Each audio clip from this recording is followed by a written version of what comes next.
Comment le stress chronique peut cacher une hypothyroïdie avec une patiente jeune fille qui s'entraîne 7 jours sur 7, qui fait du cardio, qui n'arrive pas à perdre du poids et qui fait aussi de la musculation l'après-midi, qui n'arrive pas à perdre du poids, qui mange très peu. Donc elle a fait une diète par un coach sportif qui lui a mis en restriction calorique.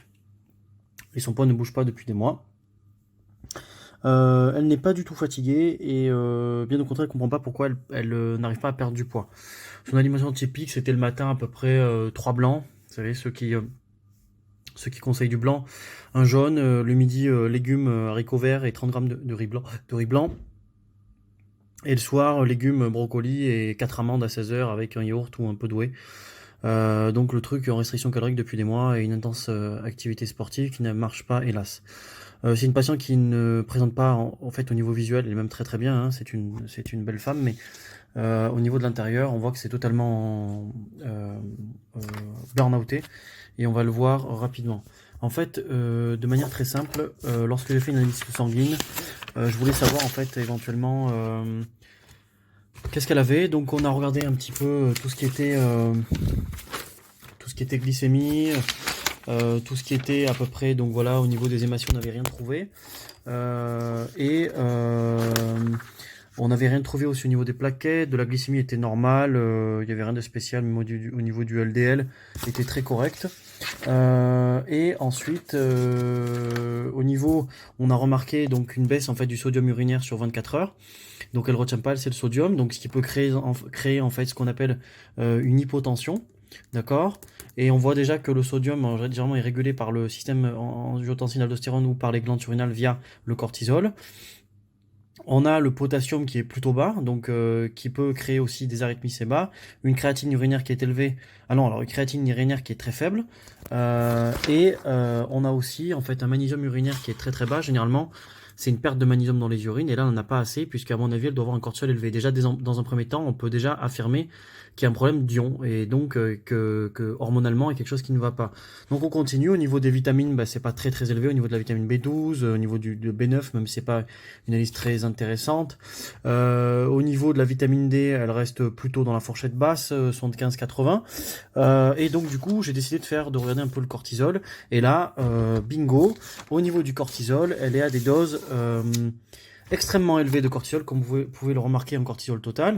Donc le cortisol total correspond au cortisol libre plus lié.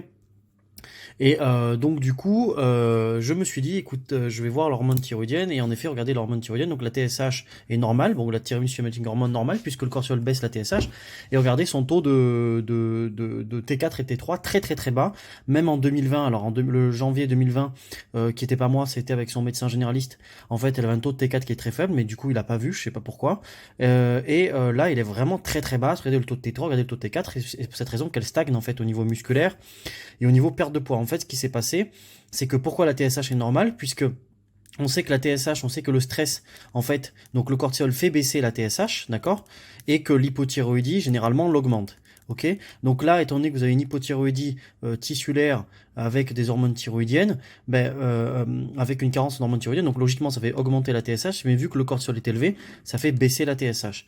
Et donc cette patiente est en stress chronique, en fait, elle est même pas en burn-out, elle est en stress chronique, et du coup, d'où le fait qu'on retrouve en fait dans l'autre analyse, dans l'autre feuille, une déplétion du magnésium.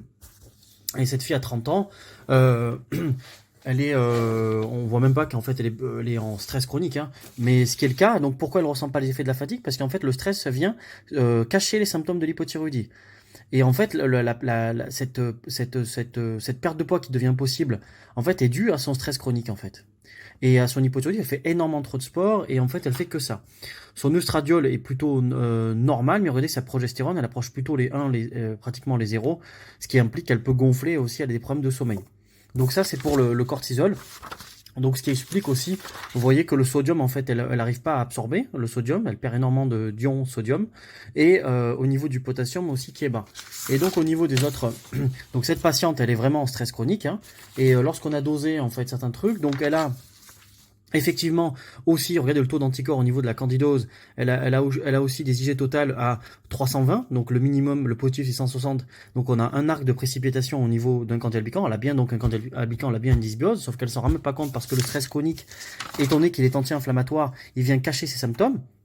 Alors moi je voulais savoir, est-ce que le cortisol total était synonyme d'un stress élevé, parce qu'on sait très bien le cortisol total c'est le libre plus le lié, ben, du coup j'ai testé la CBG, la transcortine et la cortisol blending globuline, et donc regardez au niveau des taux, donc son taux de testo est normal, androcénidione plutôt normal, DHT plutôt normal bas, sulfate de prélione plutôt bas, hein, elle est plutôt basse en hormone de la mémoire, transcortine normale. Donc effectivement, à mon avis, elle devrait avoir un cortisol libre total élevé, libre élevé. Et ça s'explique bien sûr par les analyses d'urine où elle urine que 1,2 litres et elle est à 89 de cortisol libre. Donc en fait, cette fille est très stressée. Donc stress qui en fait empêche sa perte de poids. Et ça cache ses symptômes d'hypothyroïdie. Donc cette patiente, en fait, ce qui lui arrive, la prochaine étape, c'est le burn-out. Et alors, elle l'a pas compris effectivement parce qu'en fait, elle mesure pas en fait son truc et puisqu'elle se sent bien, mais en fait, ça sera perte de cheveux, burn-out, cellulite et ça peut enclencher du jour au lendemain. C'est-à-dire que le métabolisme tourne et en fait, dès que la problématique c'est quoi? Qu'est-ce qu'on fait pour cette patiente? Alors un médecin lambda dirait il faut faire baisser le cortisol. Ok, il faut faire baisser le cortisol. Mais si on fait baisser le cortisol, elle va avoir une fatigue extrême puisque regardez le taux de ses hormones thyroïdiennes. Je crois que j'ai jamais vu un taux d'hormones thyroïdiennes aussi bas. Même là, en fait, pour une jeune fille de 30 ans, et avec une TSH normale. Donc est-ce que c'est le cortisol qui inhibe sa fonction thyroïdienne? Oui, mais si on fait baisser le cortisol, elle va être épuisée. Donc il faut faire très attention avec ça, en plus d'un candidat albican et d'un cortisol, en fait, comme on peut le remarquer, libre urinaire qui est très élevé. Donc cette patiente, elle risque donc un burn-out. Son prochaine étape, c'est le burn-out, d'accord, c'est le burn-out avec un affaiblissement du système immunitaire. Et ce qui peut se passer, donc c'est le burn-out et du coup une fatigue extrême. Avec bien sûr une prise de poids et elle peut être méconnaissable en quelques années parce qu'on remarque que beaucoup de patients en fait perdent complètement leur métabolisme et grossissent. D'ailleurs on peut voir que la progestérone, étant donné que le cortisol est antagoniste à la progestérone, ben vous avez un combat entre les deux et la progestérone est très faible. Et ça a été fait en phase lutéale. Or, en phase lutéale, on devrait tourner entre 5 et 75, et du coup, 1,50, donc ce qui est très très bas. Donc, on peut affirmer en fait que le cortisol, que l'hormone du stress, en fait, vient en fait réduire en fait les hormones thyroïdiennes, mais plutôt bloquées. Et lorsque le cortisol va baisser, elle va conduire. Donc là, il est tout à fait possible qu'elle est en pleine phase de stress et que la prochaine étape, c'est le burn-out et le syndrome de fatigue chronique SFC dans les études. Alors on a mesuré aussi l'insuline et on peut voir que l'insulinémie à jeun, elle est très très basse en fait. Alors ça c'est le sulfate de DHEA. On peut voir en fait qu'elle va vieillir beaucoup plus vite. Pourquoi? Parce qu'on sait très bien que le cortisol et la DHEA se sécrète en même temps. Donc le cortisol, là, donc vous avez un taux de cortisol urinaire qui est très élevé. Mais le cortisol, en fait, la DHEA vient contrebalancer les effets négatifs du cortisol. Donc ça, c'est anabolique et ça, c'est catabolique. Et en gros, logiquement, dans un taux normal, de personne normale, qui est en stress, elle devrait avoir un taux de DHEA qui est à 14, 15, voire 16, ce qui n'est pas le cas. Donc ce qui montre en réalité qu'elle est en stress chronique et que là, elle va vieillir beaucoup plus rapidement que la normale puisqu'elle n'a pas d'hormones anabolisantes qui la protègent et non plus pas assez de progestérone. Donc voilà pour cette patiente. Donc le stress chronique affaiblit le système immunitaire, mais aussi réduit les hormones thyroïdiennes et dans un second temps bloque la perte de poids. Et donc si vous voyez une diète, alors pourquoi avoir une diète? Peut-être pourquoi pas juste analyser quelque chose. Il n'y a pas besoin d'avoir 50 analyses comme le font certains médecins au niveau des membranes érythrocytaires, etc. Ça ne sert à rien, mesurer les constantes et changer d'hygiène de vie. Et donc pour elle, c'est réduire le stress chronique dans un premier temps et dans un second temps, c'est plutôt réduire le cortisol et ensuite voir en fait effectivement si ces hormones thyroïdiennes, il est tout à fait possible que cette TSH augmente lorsqu'on a réduit le cortisol.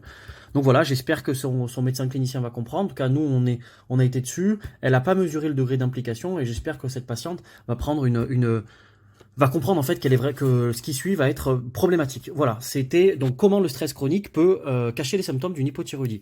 Salut à tous.